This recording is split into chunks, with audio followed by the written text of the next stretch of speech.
दोस्तों, ये खबर है सीबीएसई क्लास 12th के रिज़ल्ट के बारे में। और ये अपडेट बिल्कुल नया है और आपको आज पता लग जाएगा कि कैसे आपका रिज़ल्ट डिक्लेयर होने वाला है, कैसे आप लोगों को मार्क्स दिए जाएंगे।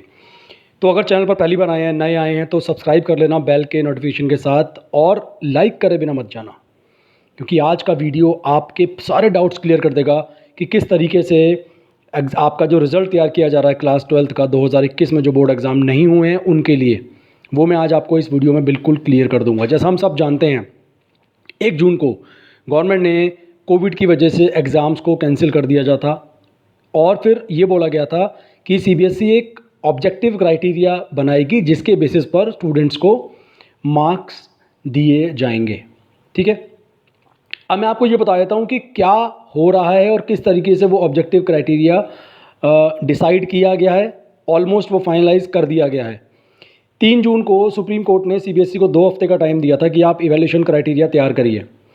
ठीक है, और 4 जून को बोर्ड ने क्या किया था, 13 मेंबर की एक कमेटी बनाई थी जिसको अपनी रिपोर्ट सबमिट करनी थी 10 दिन के अंदर अंदर। ठीक है, अभी ये जो पूरा की पूरा मैटर है ये थर्सडे को सुना जाना है।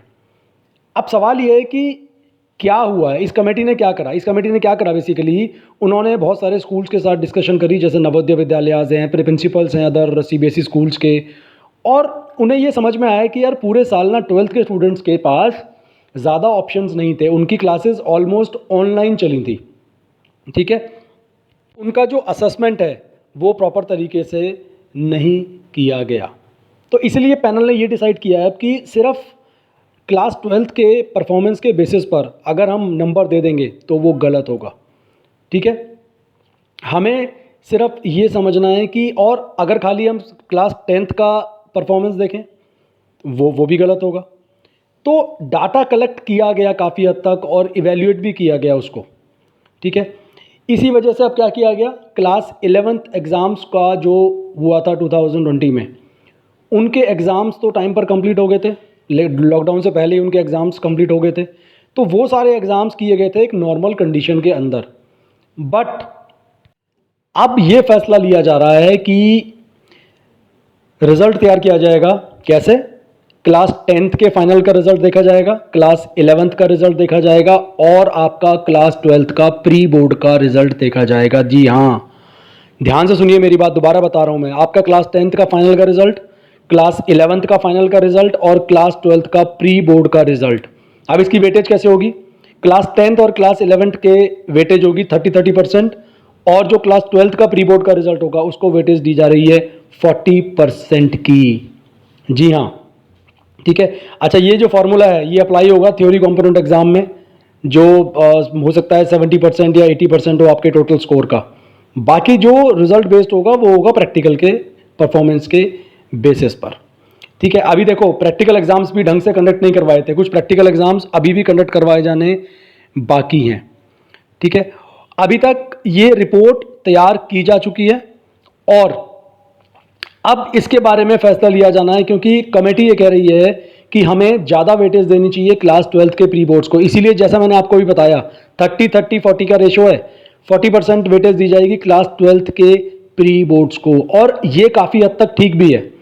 ज़्यादातर लोग इस चीज़ के लिए एग्री हैं कि 30-30% 10th और 11th की परफॉर्मेंस को दिया जाए और बाकी वेटेज 40% दी जाए क्लास 12th के प्री बोर्ड्स को।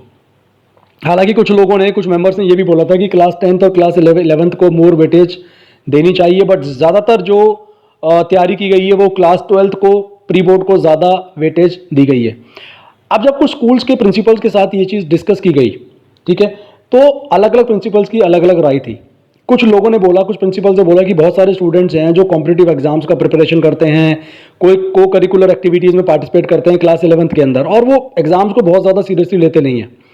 तो जिन बच्चों की परफॉर्मेंस क्लास 10th में जिनकी परफॉर्मेंस अच्छी नहीं थी, उन्होंने ह्यूमैनिटीज़ ले ली क्लास 11-12 में, तो ये शायद उनके लिए अनफेयर होगा।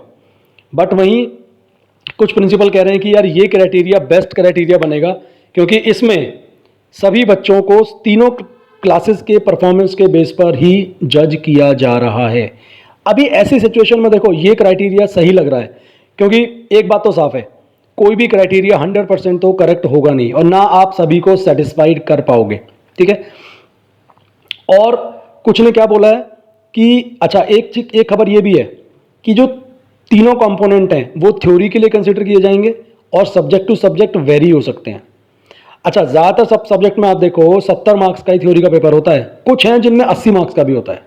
तो बाकी प्रैक्टिकल मार्क्स जो हैं वो स्कूल के द्वारा ऑब्वियसली सीबीएसई को प्रोवाइड करे जाएंगे, और जहां पर वो प्रैक्टिकल एग्जाम्स अभी तक कंडक्ट नहीं करवाए गए हैं उनको बोला जाएगा कि वो ऑनलाइन मोड में उन प्रैक्टिकल एग्जाम्स को कंडक्ट करवाएं। तो ऑब्वियसली इस पूरे वीडियो का क्रक्स ये है भाई कि 10th के और 11th के और 12th के तीनों के मार्क्स आपके कंसिडर किए जाएंगे आपके 12th क्लास का रिजल्ट को बनाने के लिए। तो टेंशन में मत आइएगा, 10th 11th में जो भी हुआ था वो ठीक है, जो बीत गया बीत गया। अब सिर्फ सोचो कि जो रिजल्ट बनना है वो बनेगा। आपको आगे जो भी कॉम्पिटिटिव एग्जाम्स की तैयारी करनी है, जो भी फर्दर स्टडीज़ करनी है, उनके लिए आप फोकस करिए बस। ठीक है गाइज, तो आई होप वीडियो पसंद आया होगा, तो सब्सक्राइब जरूर कर देना चैनल को, और शेयर करना, लाइक करना और कमेंट करके बताना आपके हिसाब से ये क्राइटेरिया सही है जो डिसाइड किया गया है। मिलता हूँ नेक्स्ट वीडियो में। Thank you so much.